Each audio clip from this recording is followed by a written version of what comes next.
ce rod. Da? Și asta este și la noi. Când un om deja e matur, urmează după el să vină rodul, căsătoria și rodul. Da? Asta îți dați seama că a ajuns la maturitate, la o anumită maturitate în punct de vedere a vârstei. Din punct de vedere al credinței, pe ce îți dai seama că un om este matur? E foarte interesant. În primul rând, cel puțin că îl vezi rodind roada Duhului. Din Galateni, capitolul 5, de la versetul 22 în jos, da? Roada Duhului dimpotrivă este dragostea, bucuria, pacea, îndelunga răbdare, facerea de bine, credincioșia, blândețea, înfrânarea poftelor. Da? Cei ce sunt al lui Hristos Iisus și-au răstignit firea pământească împreună cu patimile și poftele lor. Adică sunt maturi. Și vine autorul epistolei către evrei și le spune, băi, ar trebui să faceți un pas înainte. Voi trebuia deja să fiți învățători, adică să stăpâniți bine temele principale din Scriptură în ceea ce privește mântuirea și să treceți spre cele desăvârșite. Bun, și care sunt temele alea pe care ar trebui să le stăpânim noi bine ca să dăm dovadă că am trecut de la nivelul 1 la nivelul 2, de la un grad la celălalt. Acum eu nu compar pe niciunul dintre dumneavoastră cu un baby. Da? Dar și maturizarea nu merge în funcție de vechimea pe care o ai în pocăință. Că îl vezi pe câte unul că bate, exact ca și în armată, ți se punea să bați pas de defilare pe loc. Și începeai stâng, drept și tuna tot platou, tu erai omul care mergea nicăieri. Erai tot pe loc. Dar se auzea că mergi. Se auzea pasul de defilare. Ei, cam așa sunt în pocăință și vine autorul și spune, băi, oameni buni, n-ar mai trebui să mai bateți pasul pe loc. Ar trebui să mergeți de la punctul A, să creșteți, să ajungeți la punctul B cu credința. Dar voi sunteți tot la punctul A. Dar care e punctul A? Păi punctul A e exact la pe care o să-l discutăm noi acum și despre care probabil n-ar mai fi trebuit să fi discutat de mult timp, dar datorită contextului în care ne aflăm, suntem nevoiți și ascultați ce spune aici. Nici învățătura despre botezul, despre punerea mâinilor, despre învierea morților și despre judecata viitoare și versetul 3. Și vom face lucrul acesta dacă va fi nevoie. Acum eu vă pun o întrebare așa de ansamblu, privind lucrurile în ansamblu. Da? Ce ziceți dumneavoastră? La bisericile de acum mai au nevoie de o învățătură despre pocăință? Dacă se ceartă și se rup, ce ziceți dumneavoastră? Au nevoie, așa? Da, cu dramele din biserică. Aoleu. Da, cu imoralitatea. Aoleu, să nu mai vorbim de astea. Tehnologia care o avem ne împinge undeva într-acolo. Dar ai zice cu atitudinea, felul în care ne relaționăm cu lumea. Să nu fim prieteni cu lumea, că cine e prieten cu lumea e vrăjmaș cu Dumnezeu. Adică nu da like sau nu agreia cu criteriile pe care le are lumea de moralitate și felul în care se manifestă. Ei, dragii mei, de aceea cred că este necesar, da, să reluăm câteodată și lucrurile care îs mai de început. Acum, hai să fiu sincer cu dumneavoastră. Știu că la unii dintre dumneavoastră le place carnea. Da? Și nu-i rău. E o hrană tare. Mai ales dacă e un steak. Da? Medium well. Și bine condimentat. Da? Deja unii dau din cap. Da? Agreez cu voi. Și mie îmi place. Dar vă mai pun așa o întrebare sinceră. Dar câte un orez cu lapte, ce ziceți? Sau câte un grizar, mai merge câteodată? Chiar e binevenit, mai ales seara, ca să poți să te odihnești. Ei, acum o să luăm ceva care, în prima parte, o să ni se pare ceva așa mai de nivelul lactatelor, dar vreau să vă spun că este mult mai importantă decât credem noi. Știți de ce? Haideți să vă spun două aspecte foarte importante la subiectul acesta despre pocăință, că asta e tema noastră din această seară. În primul rând, pocăința este o poruncă a lui Dumnezeu. În Faptele Apostolilor, capitolul 17, versetul 30. Și Dumnezeu nu ține seamă de vremurile de neștiință, ci ce face? Poruncește acum câtor oameni? tuturor oamenilor, de pretutindeni, asta inclusiv a ajuns și până în Peoria, de pretutindeni ce să facă? Aoleu! Deci pocăința asta ne cuprinde și pe noi, dar noi suntem pocăiți. Așa ne și numesc în România, ea pocăiți. Bine era dacă era să fie așa, da? Sau dacă îi să fie așa. Și noi ne-am născut pocăiți, cum zis. Nu fi și asta, un fel de măhramă în fața ochilor. Dar eu vă spun ceva foarte interesant. Cine refuză pocăința se pune într-o postură în care Domnul Iisus spunea la un moment dat către ucenici. Aia zicea, ucenicii, caman, s-o pocăi și-o mărturisi păcate, era Domnul cu ei, o renunțat ăla la vamă să fie șmecherul care îi cerge pe toți, o renunțat celălalt la, mreaja cu care prindea peștii, celălalt o renunța și la celelalte business-uri și acum au lăsat totul și au mers după Domnul Iisus. A zis, când ajungi să lași totul și să mergi după Domnul Iisus, ești la un nivel de maturitate.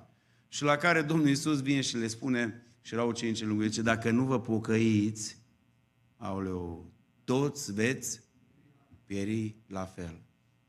Vă aduceți aminte de Iov, neprihănitul Iov, ce spunea la un moment dat? Zice, mă pocăiesc, mi-e rușine de mine și mă pocăiesc. Adică tu, Iov, care ai făcut atâtea acte de binefacere, care te-ai păstrat curat, care ai făcut legământ cu ochii că nu se vor uita după nevasta altuia, da? Care ai zis ca și blestem, dacă n-am ajutat pe nevoiaș, dacă flămând o pleca de la mine, dacă pământul ar putea striga împotriva mea că l-am asuprit, da? Care l-am luat de la vechii lui stăpâni, dacă ar putea cineva să aibă o plângere, un complain împotriva mea, știi ce? Nevasta mea să o bajocorească alții. Cum era atunci, o luau cu japca și o duceau și o vindeau ca roabă. Da? Deci până într-acolo mers. Și un astfel de om vine și spune, mă pocăiesc. Deci în seara aceasta nici eu, nici dumneavoastră care sunteți în locul acesta, nu scăpăm de acest subiect. Acest subiect care este, dragii mei, nu doar un mesaj, o parte din Evanghelie. Acest subiect este Evanghelia însăși. Evanghelia însăși.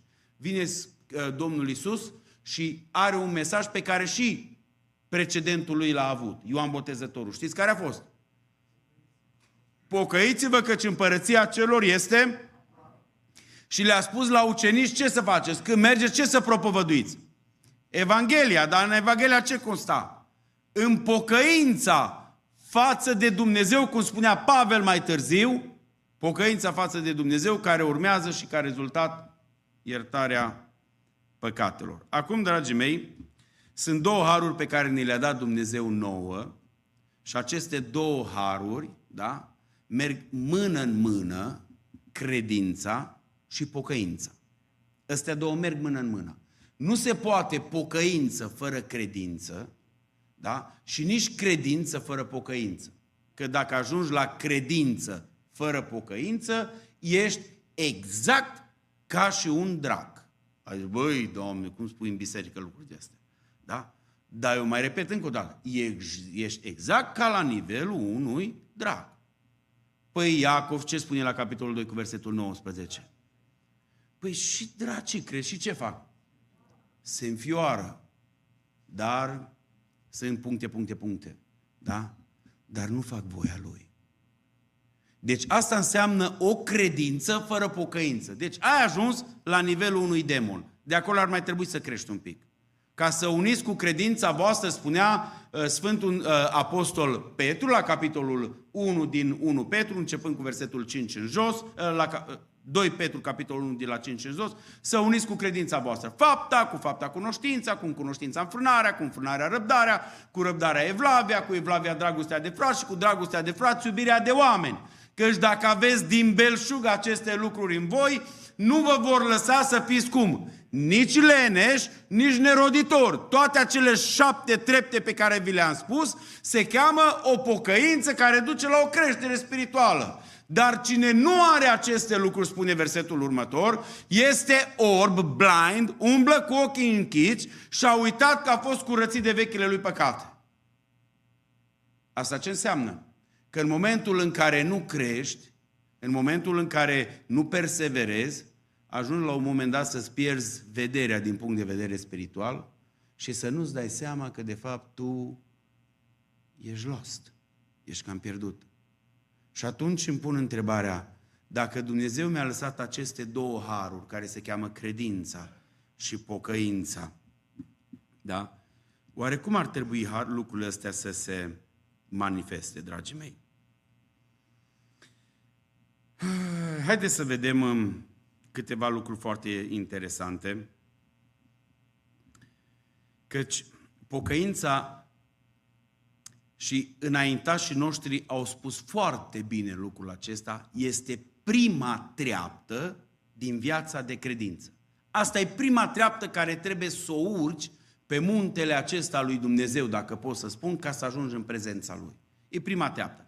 Vă aduceți aminte la revărsarea Duhului Sfânt, o să o sărbătorim și noi luna care vine.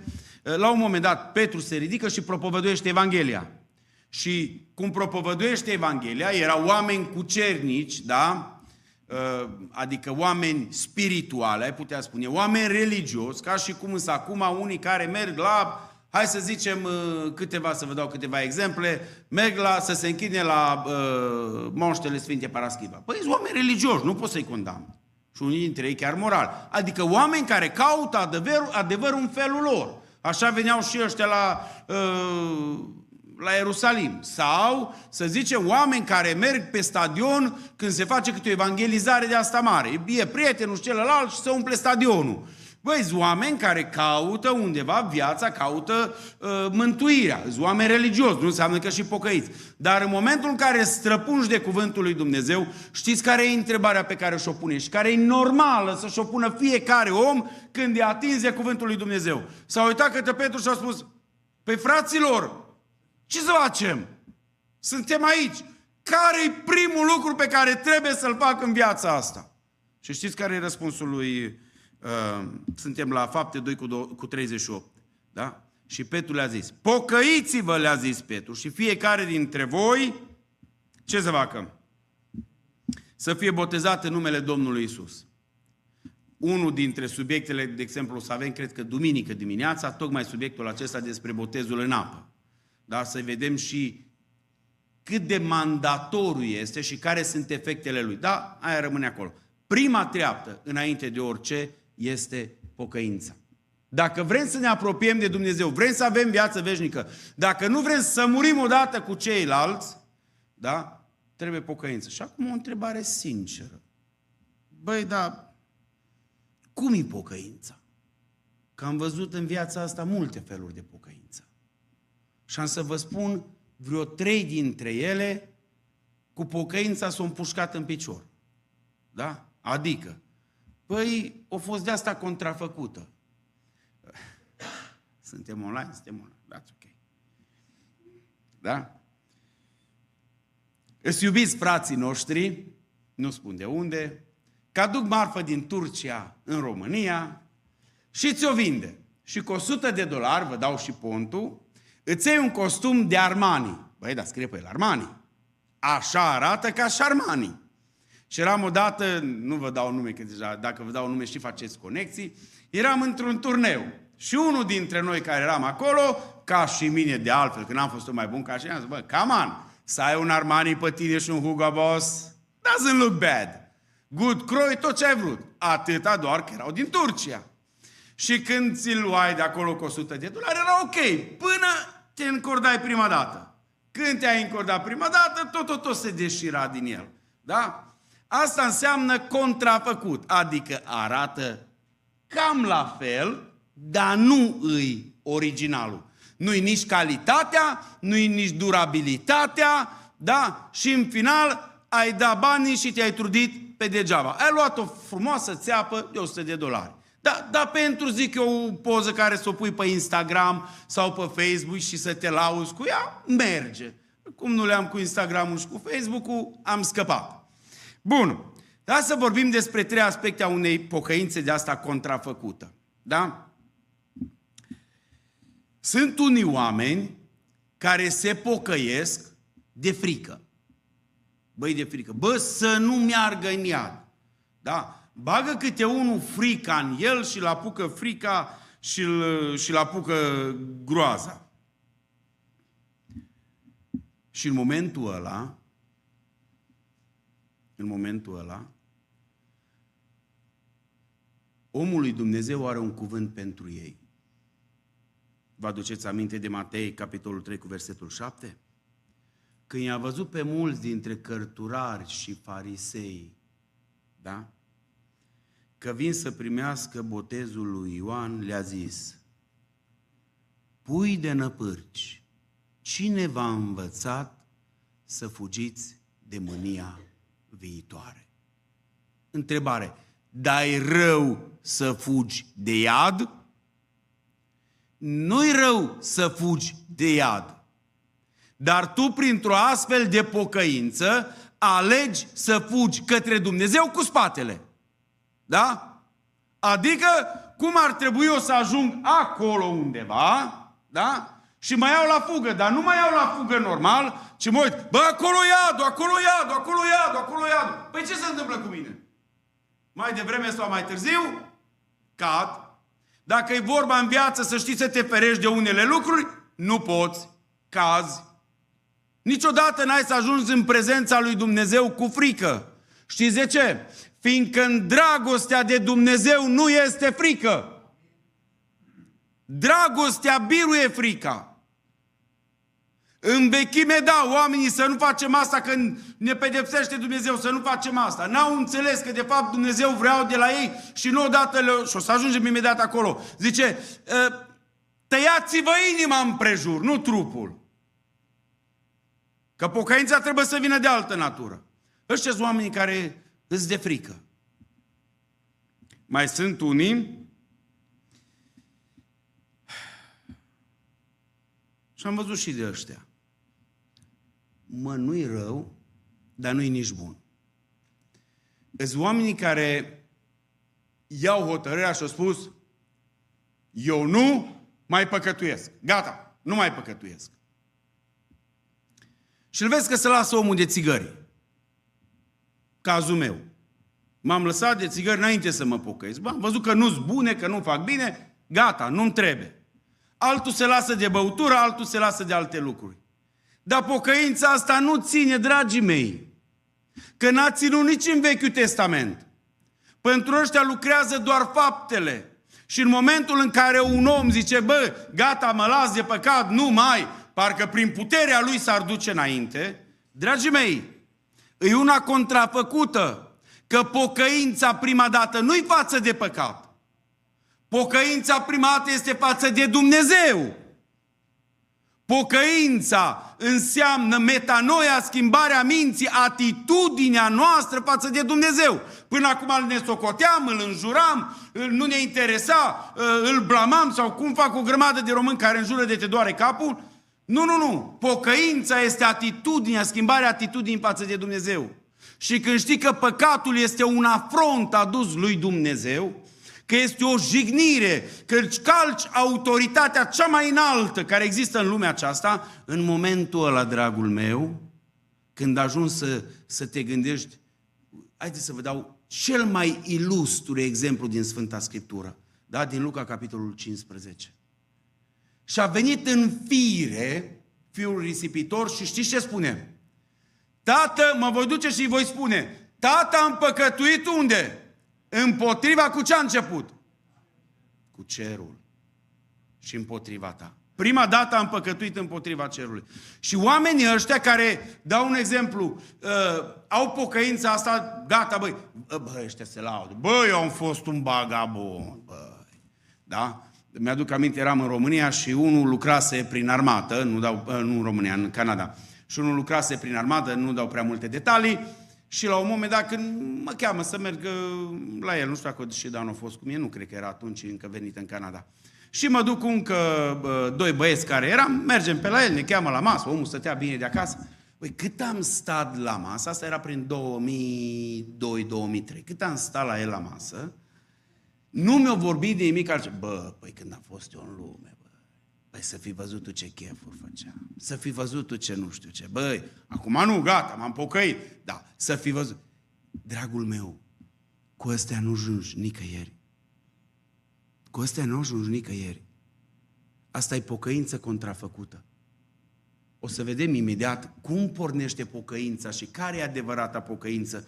Că are câteva aspecte foarte distincte și îți dai seama, băi, am trecut pe aici sau n-am trecut pe aici? Da? Mai este un lucru foarte interesant. Tot o pocăință contrafăcută e pocăit, dar pe jumătate. Băi, dar se poate și așa? Pocăit pe jumătate? Sunteți de acord că putem lua un exemplu, măcar sau două din Sfânta Scriptură? Da? Hai să luăm pe unul. Și luăm pe Faraon. Băi, Faraon, da? Ăsta e pocăit pe jumătate, știți de ce? Fiindcă o văzut că dacă nu alege bine, îl costă. Și la un moment dat, zice, bă, nu, gata, nu merge niciun evreu nicăieri. Și vine Moise, ascultă, zice, o să bată piatra și focul și ploaia și o să-ți nimicească tot ce-i pe câmp. Da? El bățos. Nu. Suntem la Exodul, la capitolul 9, cu versetul 27. Și începe și vine urgia aceasta. Ciclul se repetă. Da? Că așa sunt oamenii ăștia. Se pocăiesc un pic și le trece. Și iar dau un bar, iar se pocăiesc un pic, iar le trece.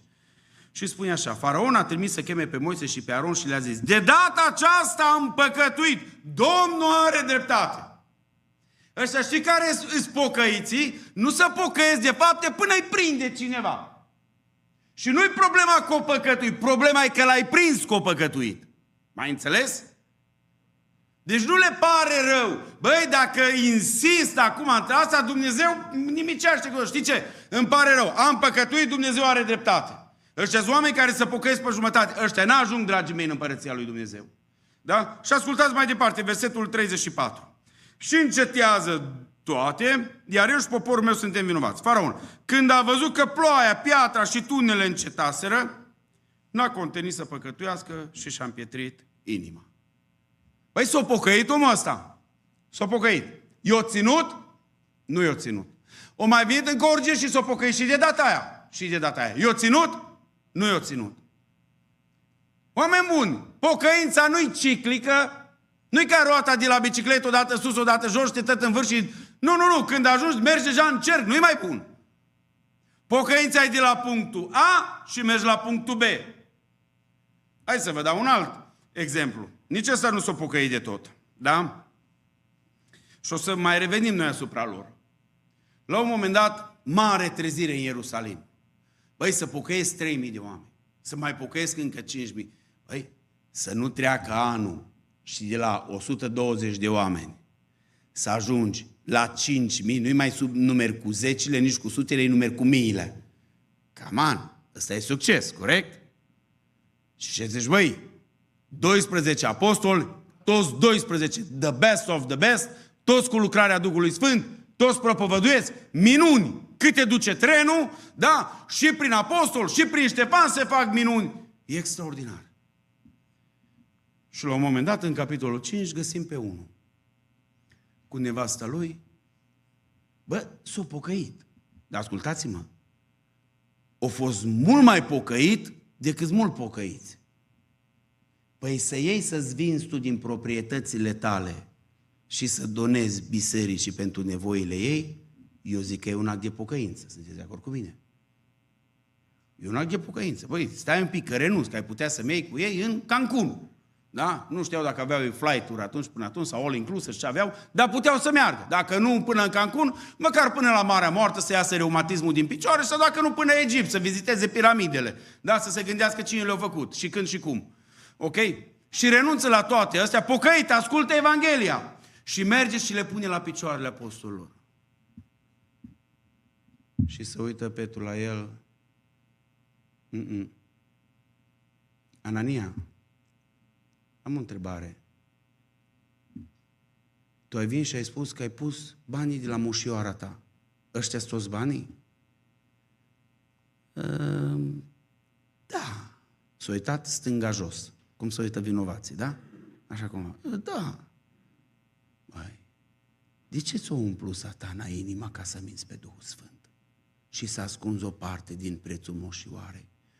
Dacă nu vindeai, nu rămânea a ta. Și după ce ai vândut-o, slavă Domnului că ai vândut-o și nu a căzut economia, și ai rămas cu bani, nu puteai să faci ce vrei cu ea? Cum de ți-a umplut Satana inima? Băi, pocăit, dar pe jumătate. Adică, băi, mă pocăiesc. Și cum zicea cineva și Modoru chestia asta. Păi trebuie să meargă acolo, că e vorba de numele Lui și să-și țină numele, că o investi mult pentru numele Lui. O fi, dai pocăință pe jumătate. Ascultați-mă ce vă spun. Nu numele meu contează. Un singur nume contează între noi. Și acel nume este Iisus Hristos, Domnul. Știți când va conta numele meu? În ziua aia mare, când mi-l va citi Domnul din cartea vieții, atunci va conta. Până atunci prefer să rămân în anonimat. Și tu să rămâi în anonimat. Nu pierzi nimic. Fiindcă judecata aceea se va face cu privire la tot ce este ascuns, fie bine, fie rău. Și acum dacă faci o donație și ai trâmbițat la toți, băi, eu am făcut donația asta, băi, eu i-am plătit și acolo, i-am plătit și acolo. Foarte bine. Foarte bine că ai plătit. Da? Dar nu te ridica mai mult decât fățarnicii aceia care și-au pierdut răsplata. Vă aduceți aminte? Matei, capitolul 6. Dar în ziua aia mare, numele tău și numele dumneatale, când va fi citit de Domnul și va spune fapta aia pe care nimeni n-a văzut-o, n-ai primit niciun like, acum să moare după like-uri pe lumea virtuală, da, să bat oameni după vizualizări și după like-uri. Ce mai nimeni nu s-a uitat la vizualizări, nu s-a uitat la like-uri.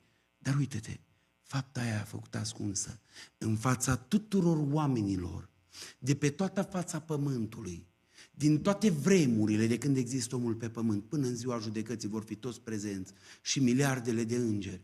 Și Dumnezeu, că atunci nu mai contează timpul, cât durează judecata, ca și acum, vine rândul, stai că mai aștept un pic. Nu. Acolo suntem în altă dimensiune și lucrurile se decurg sub altă formă. Să te cinstească pe tine Dumnezeu înaintea tuturor. What do you think about that? Cum e mai important? Acum să fii number one sau atunci să fii number one? Rămâne fiecare să ne gândim, da? Haideți să vă mai spun o chestie. Unii se pocăiesc fără mărturisirea păcatelor.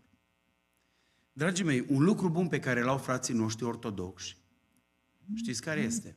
Și am văzut unul la unul. Am mai auzit și o mărturie și de un alt. Când îți la muncă mai ascult. Câte un podcast, dacă e bun, că suntem înțelepți să selectăm, să ascultăm ceea ce ne ajută. Și mai au câte un om zice, m-am dus la duhovnicul meu și i-am spus tot ce am avut pe inimă. I-am spus tot ce mă apasă. Îți spun o întrebare.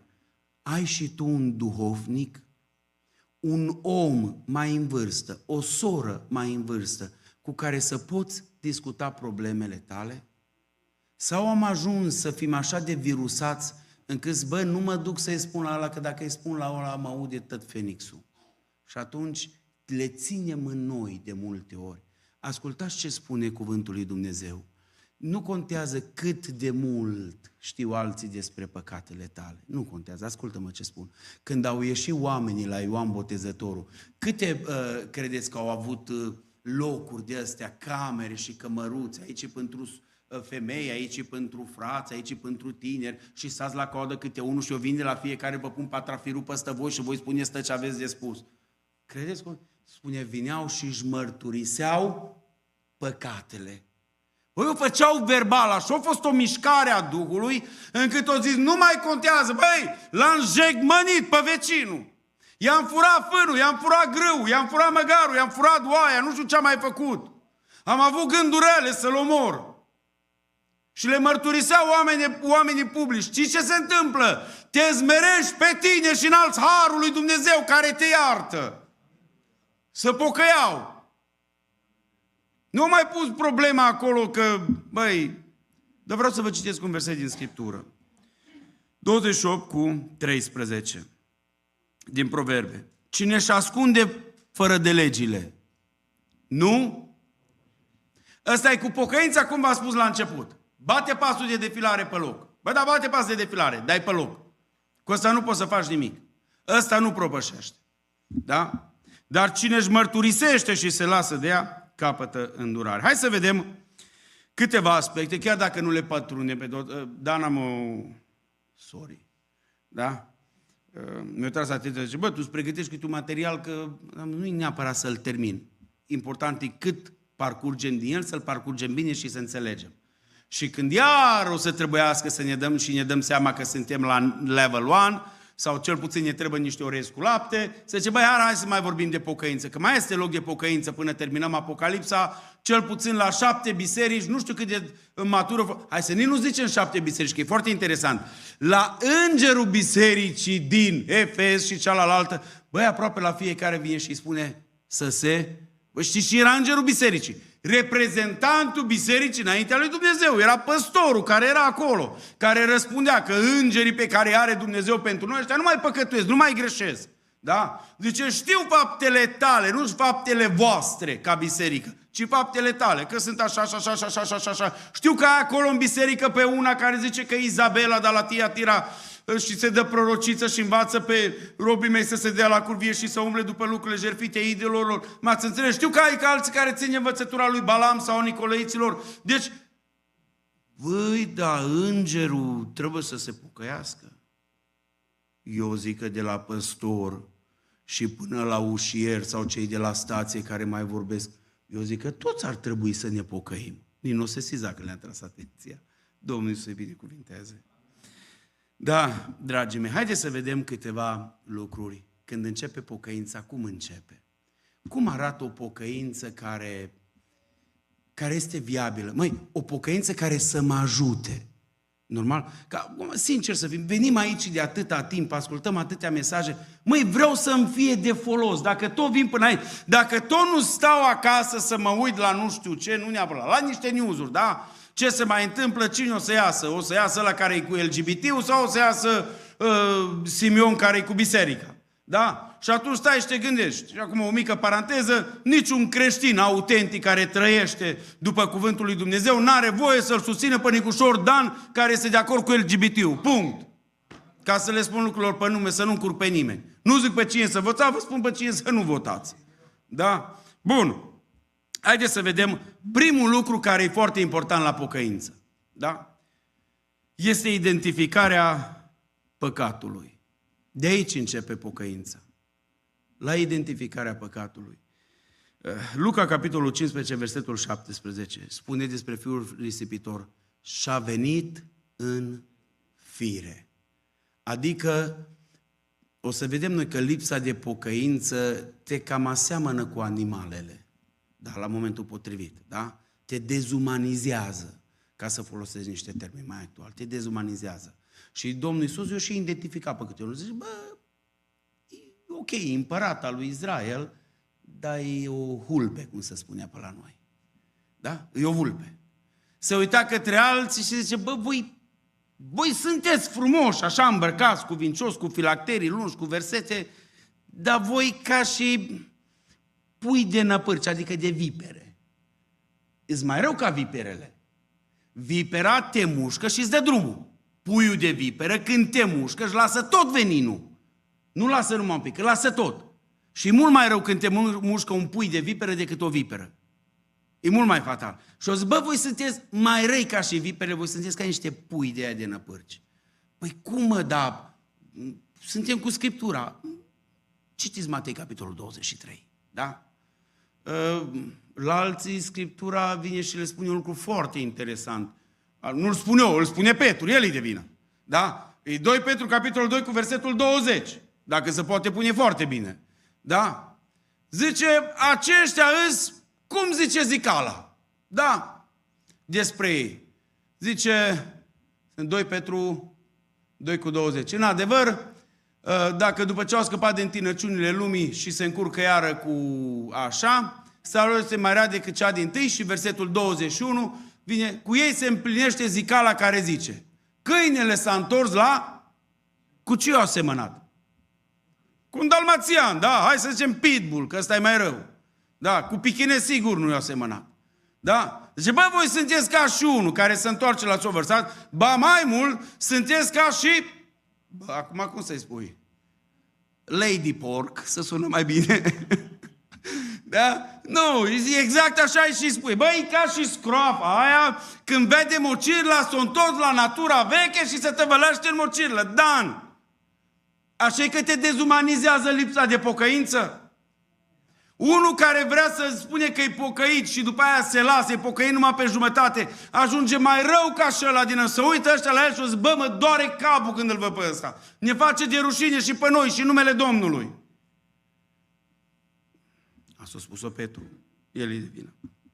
Hai să mergem în un lucru. Prima dată, dragii mei, și să știți că aici noi toți ne calificăm. Primul lucru cu identificarea păcatului, toți suntem acolo. Că o spunem sau nu o spunem, asta e altceva.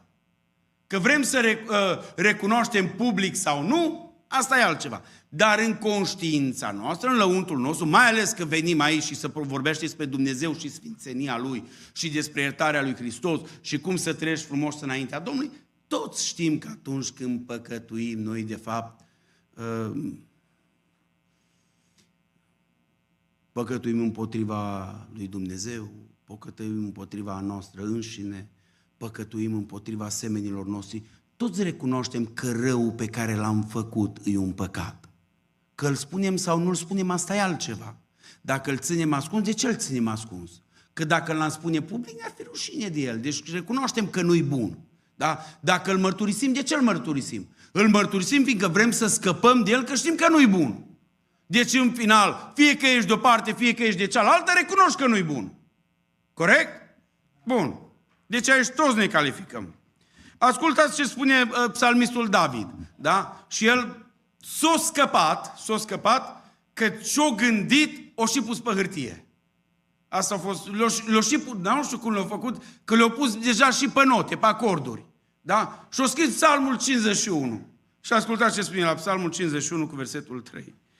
Căci îmi cunosc bine fără de legile, eu pe ale mele le cunosc cel mai bine.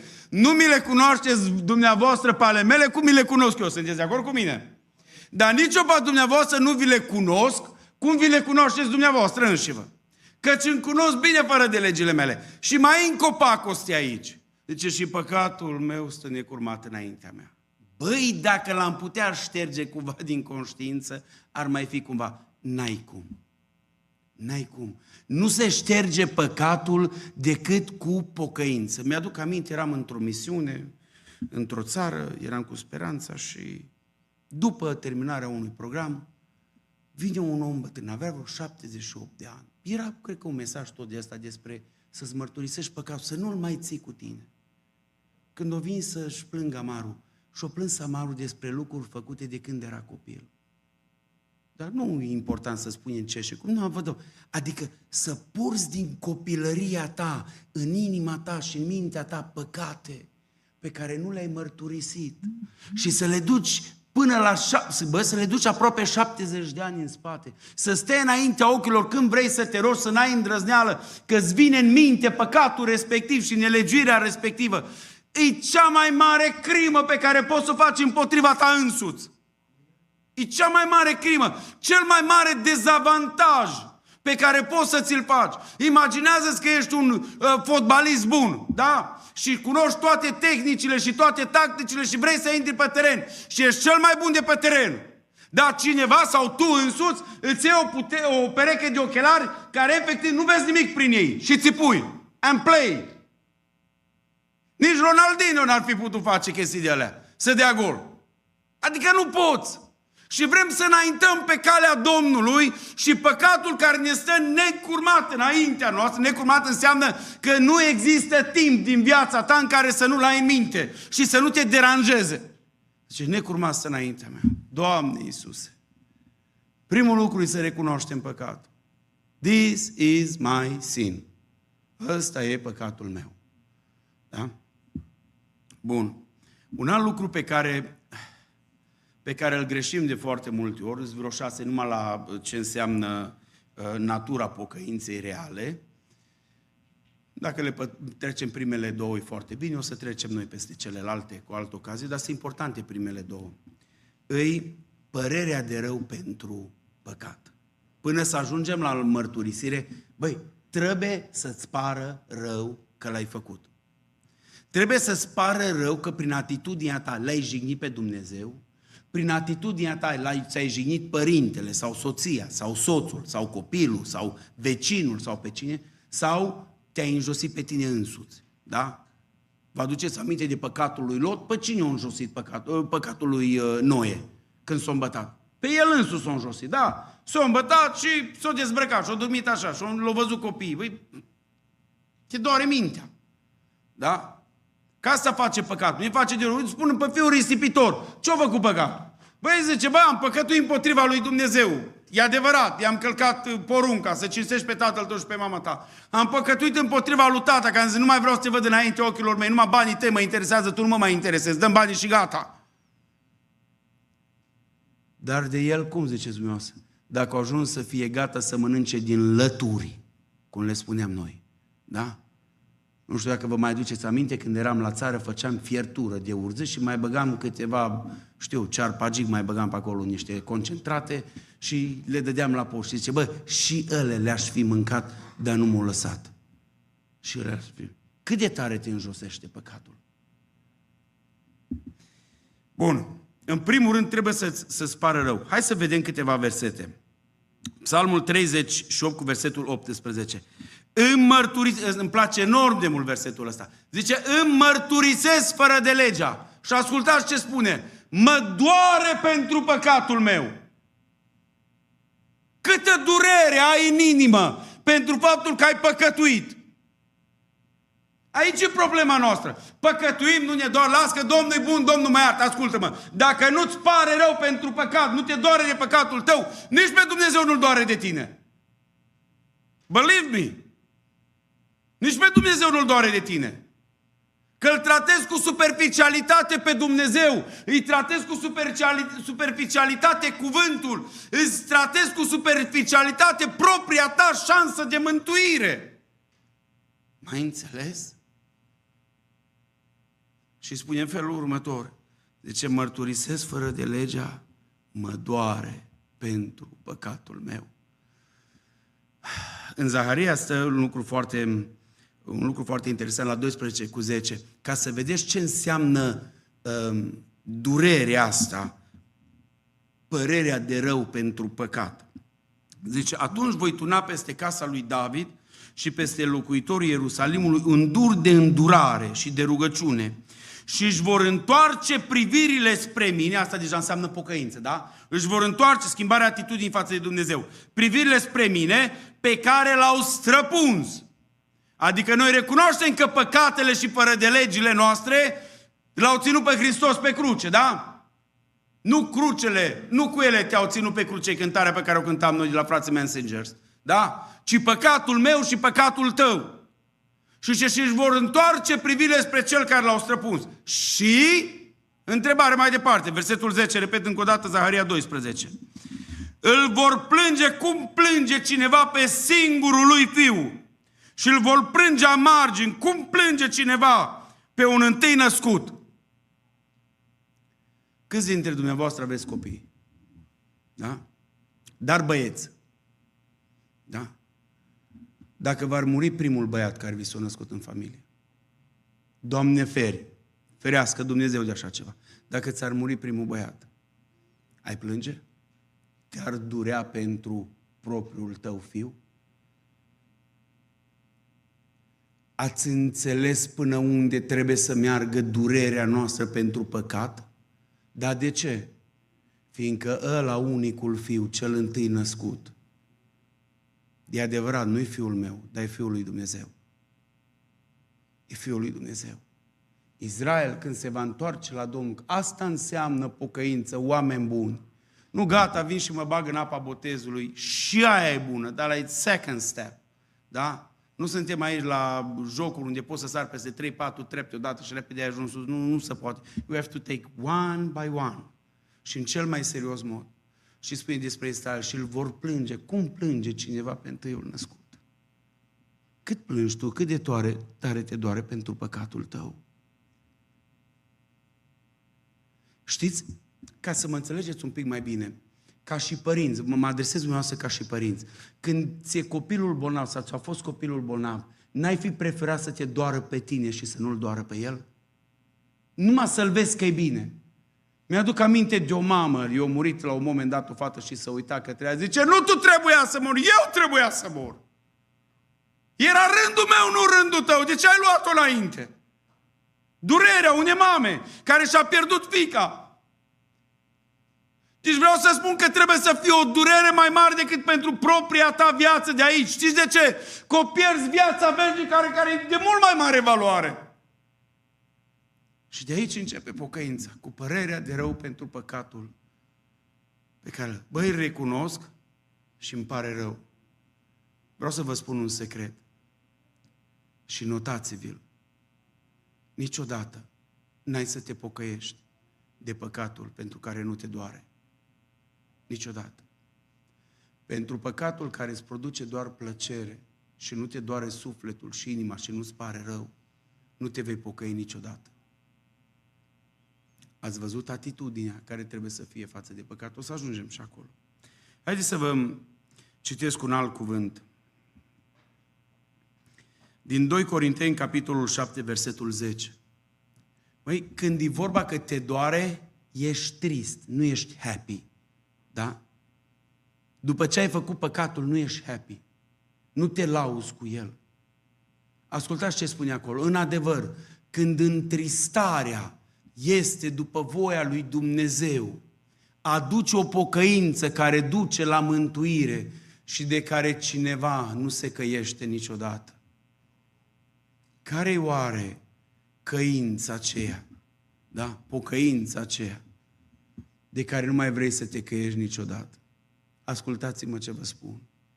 E adevărat că ne doare pentru păcat, dar iertarea lui Hristos e atât de dulce, e așa o binecuvântare de mare când îți iartă Hristos păcatele, e atâta eliberare în suflet, că n-ai vrea să te mai ridici niciodată de pe genunchi dinaintea Lui, fiindcă simți eliberare de sub păcatul tău.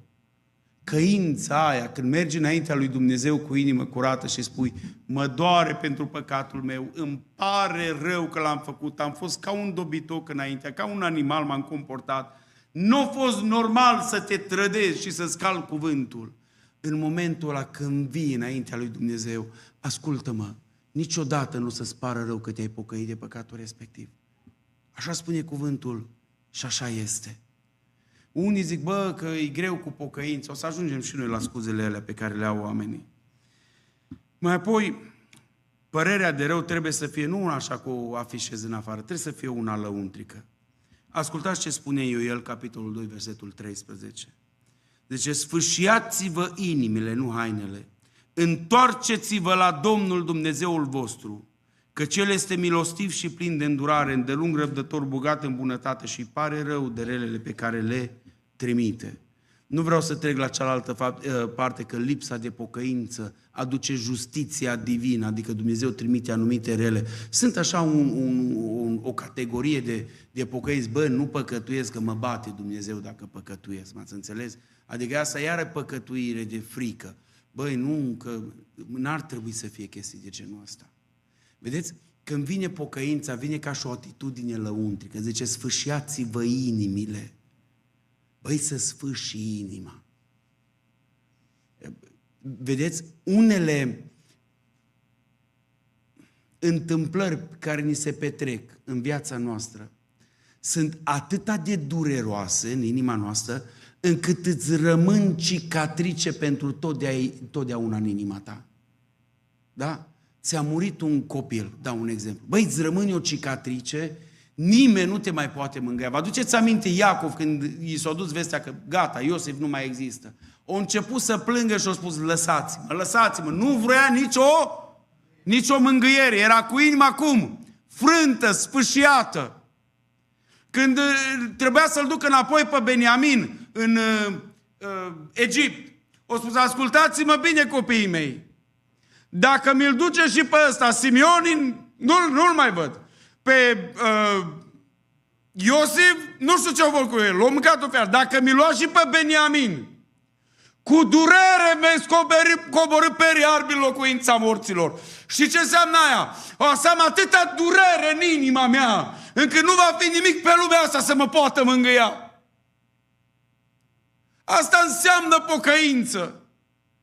Băi, în sfârșit, zice, sfârșiați-vă inimile, adică lasă să se vadă cicatrici, că te doare, că nu mai vrei, nu mai suport, n-ai mai vrea să-l mai repezi niciodată păcatul respectiv. Asta înseamnă pocăință. Doamne, ajută-ne!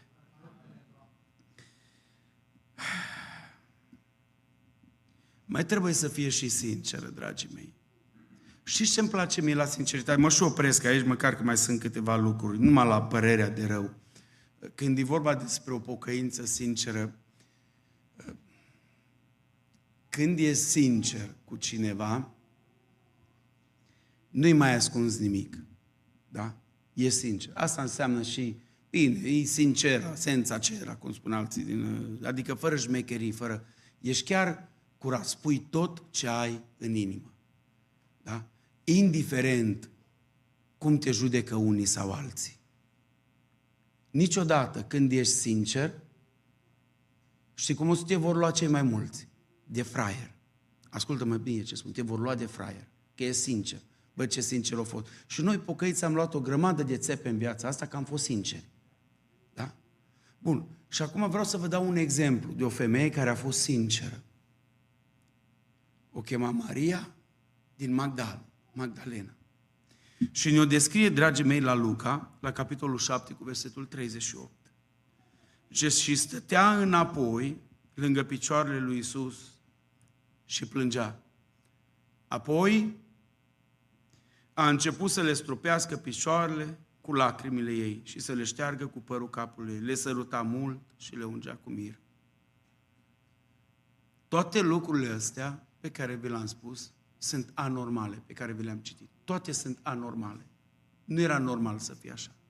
Dar o inimă sinceră face lucruri care trec dincolo de logica umană. Toți o cunoșteau din Magdal, din cetatea respectivă. Toți o cunoșteau. Asta e aia care stă la colț, care face strada pentru bani. Asta e aia care își vinde trupul ca să-și poată plăti birurile și să poată trăi. Asta cu asta trăiește. Toți o cunoșteau. Și după felul de îmbrăcăminte, și după vorbire, și după aventurile care se povesteau la toate colțurile despre ea. Da? Și la un moment dat vine cu inimă curată, știa ce are în lăuntru ei și stătea la picioarele Domnului Iisus, nici măcar în față, undeva cum stătea, undeva mai deoparte, da? Și începea să plângă. Spuneți în dumneavoastră, cum o tratau aia de lângă? Cheraria. Și nu mai continui. Cheraria, pleacă de aici. Stricat asta, mi-a venit să-mi intre în casă și miroasă urâta tutun și alcool și marigoana și nu știu ce mai... Fentanol, ce mai sunt acum? Miroasă după aia. Cum i-a intrat în casă? De ce o acceptă Mântuitorul ca să plângă? Ce-o vii să-mi facă mie show în casă? Sinceritatea trece dincolo de toate prejudecățile oamenilor, că ești sincer și te interesează rezolvarea problemelor tale. Da? Și a început să plângă și la un moment dat, știți istoria, nu mai insist asupra ei. Atâta vreau să vă spun. Când vei fi sincer cu Dumnezeu și vei vrea să te pocăiești cu adevărat, nu vei ținea cont de felul în care te vor judeca unul sau altul, ci vei zice, îl vreau pe Hristos și atât, no matter what. Doamne, ajută-ne la aceasta. Vei să ne ridicăm în picioare și când o să vorbim despre părerea aia de rău, uneori trebuie însoțită și de fapte. Și vă dau un exemplu pe Zacheu și dumneavoastră care sunteți înțelepți din Luca 19, o să aveți înțelepciunea când mergeți acasă. Să citiți și să vedeți că uneori trebuie însoțită de despăgubiri, de fapte și nu merg scrie lucrul acesta. Vă mai spun încă o dată, ceea ce ați auzit dumneavoastră și eu cu dumneavoastră în această seară, nu e o chestie mandatorie, dacă vreau mă pocăiesc, dacă nu, nu. E porunca lui Dumnezeu, repet încă o dată. Și oricine refuză pocăința, refuză harul lui Dumnezeu și înseamnă că vei muri ca un om păcătos pierdut pentru totdeauna. Pocăința și credința pe care o ai în inimă este harul pe care ți-l dă Dumnezeu în această seară, ca să poți să ai viață și viață veșnică. Și zic, Doamne, ajută-ne la aceasta. Amin. Mergem cu toți înaintea Domnului.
Amin.